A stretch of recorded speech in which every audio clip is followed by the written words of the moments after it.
আলু কে না জানে তার গুণ, কিন্তু গত বছর আলুর গুণ হিসেবে মূল্যায়ন পায়নি কৃষকরা।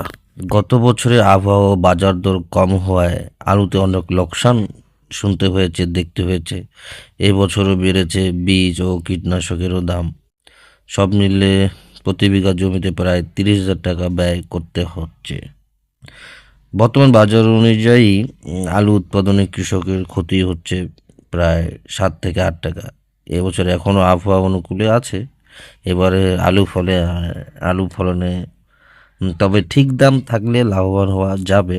আলু চাষের চলতি মৌসুমে আলু বীজের তীব্র সংকট ছিল। সেই সংকটের কারণে বেশি দামে বীজ কিনতেও হয়েছে, উৎপাদন খরচও বেড়েছে। এছাড়া হিমঘরের খরচও বেড়েছে। সব মিলিয়ে উৎপাদন খরচ প্রায় দ্বিগুণ।